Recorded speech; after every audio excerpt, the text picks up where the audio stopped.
Well, good evening from Cottage Farmstead. As you can see, we're out here in our garden and spring has officially sprung. There is no more frost in our forecast, so we are going to begin planting. Woo! Our tomatoes and peppers and some of our flowers have been in the greenhouse for several weeks, and we did have a chill about a week and a half ago that was just a little too cold to plant them, but now it is go time. We need to get everything out here. So the next few evenings we're going to be working in our garden to get things prepped, to get things planted, and to direct sow some crops as well. Tonight we have probably about another 45 minutes of daylight left. So we're going to work on mostly just getting prepped. We're going to weed, I'm going to hoe while he hand weeds around the garden. And we have a little bit of dirt that we're bringing in for a few of the crops as well. So we'll just be doing some prep work. I got it.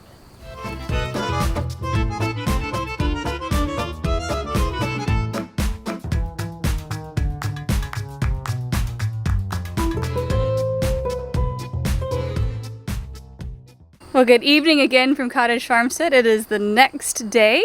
Last night we only had time for weeding, breaking up some of the ground, and wire hoeing in preparation for planting today. And it was a good thing. We ended up having a really hot day in the upper 80s, which is very toasty for putting transplants out. Tonight we are going to focus more on our direct sowing, as we have another hot day in the forecast for tomorrow, and then the following day we have rain and the temperatures will cool down a little bit, which will be perfect for transplants. So tomorrow evening we'll focus on transplants. Today we're going to focus on putting seeds in the ground.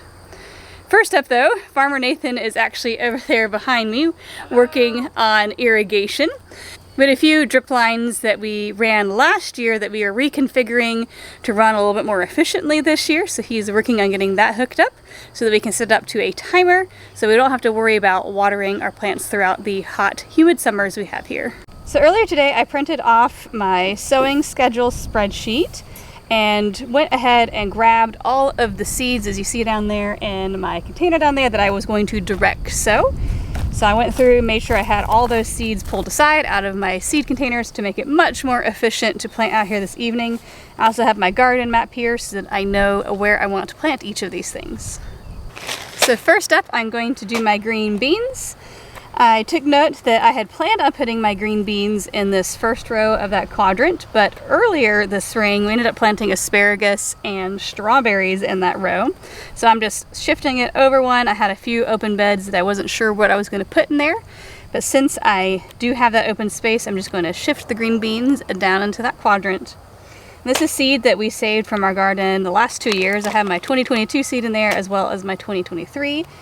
Green bean seed. Provider is our absolute favorite variety of green beans.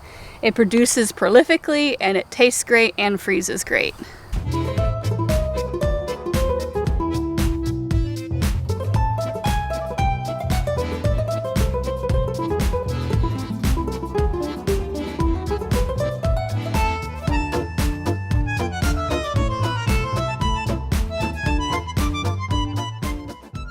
So next up I'm going to be planting my cucumbers and my summer squash. Last year I started these from seed, but we happened to be on a vacation trip at that time that I need to start them this year, so I decided I can direct sow them. We have a long enough growing season here that's not a big issue. So I'm going to plant a row of cucumbers and summer squash. I am planning on growing the trombone zucchini. Originally I was going to put it here in my summer squash row, but since I have an open bed here and it does need a trellis, unlike my summer squash, I'm going to plant it over here so that it has some more space to vine out.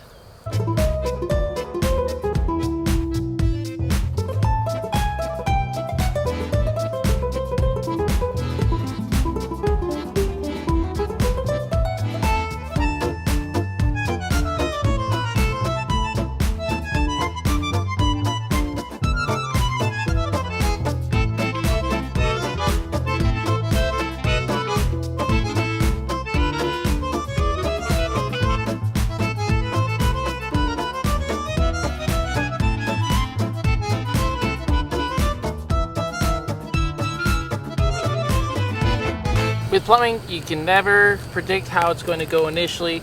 I ended up finding different pieces and had an idea to get rid of the hose completely and go to black poly pipe. What I like about black poly pipe is it's much neater and straighter. You don't have to worry about kinking at all. In addition to that, I think I'll be able to tie these zones together and actually get other useful parts that we need otherwhere on the farm, while at the same time creating better efficiency up here for our new 4-zone timer.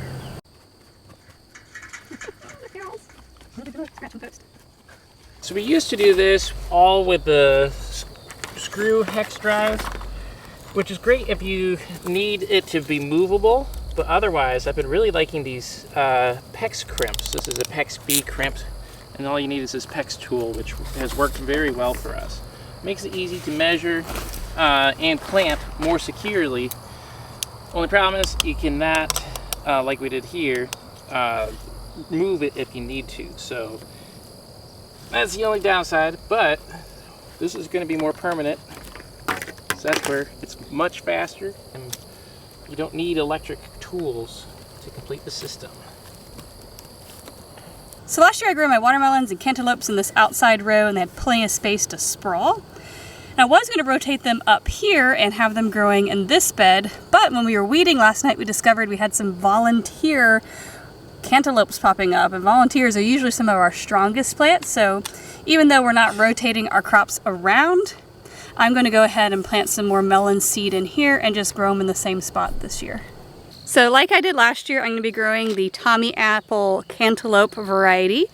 It produces really well in our climate here and has a really nice, sweet, very deep orange flesh on the inside. And then I'm also going to be growing what we call our cottage mystery watermelon.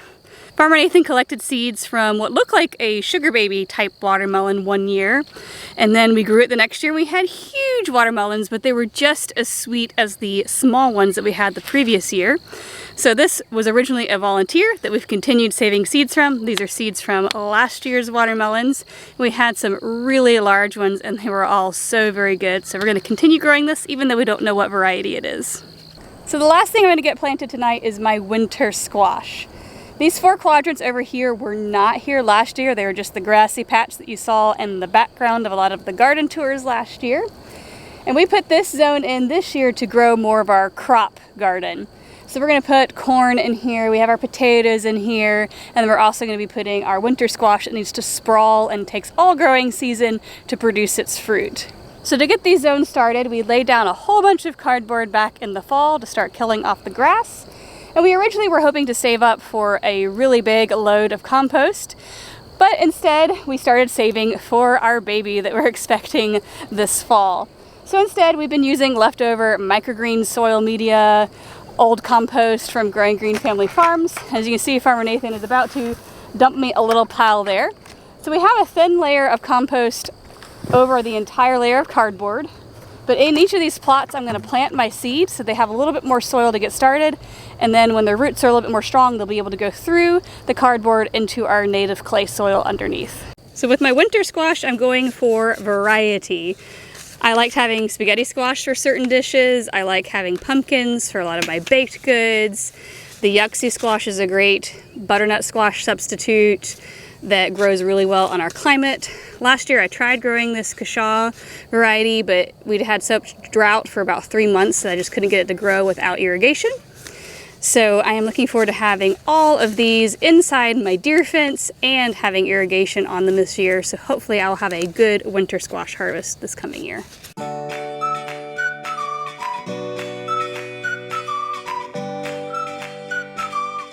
Well, good morning. It is the next day and we decided we're going to take advantage of the cool of the morning to get a few more seeds in the ground, and then later this evening, after it starts cooling down, we will get all of our transplants out here ahead of the weekend cool down and rain. So last night there were 2 crops that I didn't get planted, and that was our popcorn area, as we need to do a little bit more maintenance work and add a little bit more dirt to our rows there.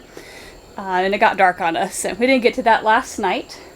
And then I also was going to plant the trombone zucchini, and we didn't have a chance to get to putting the trellis up or anything like that, so that's the other vegetable crop that I need to get in. And then otherwise, most of my other seeds are going to be things like zinnias, sunflowers, and other flowers that I want to be planting up here in our urban flower terrace. So we figured we could get some of those seeds scattered before the heat of the day, and then come back out later and take care of the rest of the planting for the season. So we've really come to like this method of putting cardboard down with either mulch for your aisle waste or compost for your beds.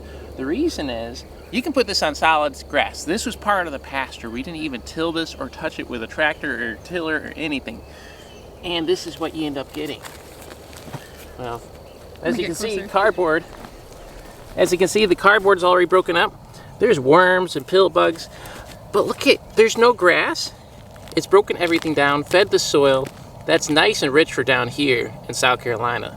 So this is going to be the basis for which, as the plants grow through the compost, the cardboard is already disintegrated enough, those roots will go right through it and start feeding into the soil beneath it. So when we first got married, we started cultivating a rainbow popcorn blend of our own, mixing a whole bunch of different varieties of Native American popcorns, Glassy Jim, and it was a whole lot of fun. But one year we accidentally mixed in a hybrid popcorn without realizing it, and the pop rate of our popcorn went way down. Whatever parent variety came back the following year from that hybrid corn just didn't produce great, and we just started having poor success. We're starting over again at our new homestead with a totally new base of genetics, and ended up feeding most of that other seed corn to our chickens. So we are going to start with our base. It's a South American popcorn variety called Dynamite. I got a big old packet of that. And I'm also going to be mixing in Dakota Black popcorn this year. And then in the coming years, I'm going to be mixing in other colorful varieties, maybe some Glassy Jim, some of the strawberry red popcorn, so we can start getting more of that color variety back in that we love when we're shelling them. But this year, we're going to be starting with black and yellow corn.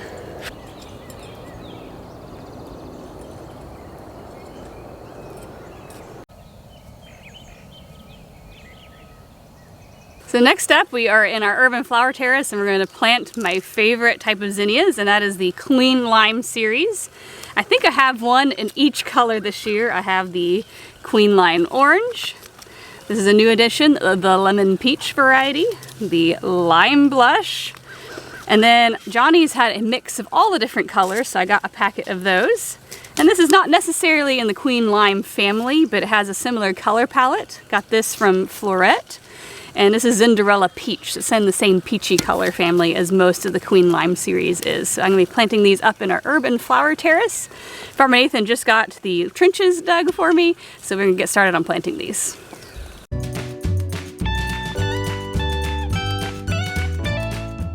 Well, the sun has begun setting and it is cooling down out here.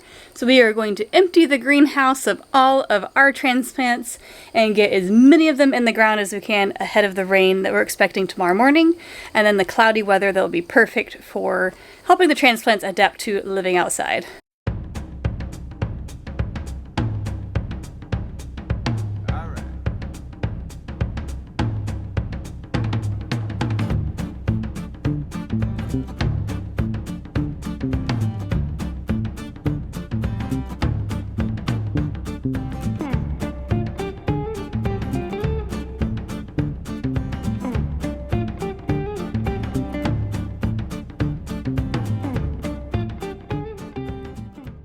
Well, good morning from Cottage Farmstead. It's actually 2 days later at this point.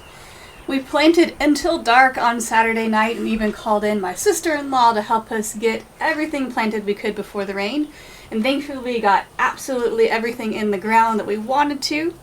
All that is left to plant is actually just sunflowers that I'm going to be planting over in the onion and garlic patch. As I pull those out in May and June, I'm going to be planting with successions of sunflower seeds. But otherwise, our entire garden behind me there is 100% planted. We had a beautiful steady rain all day yesterday, and today is sunny but cool, so our transplant should do great. Stay tuned and be sure to subscribe if you'd like to see tours of our garden throughout the entire growing season. And with that, I'll catch you next time.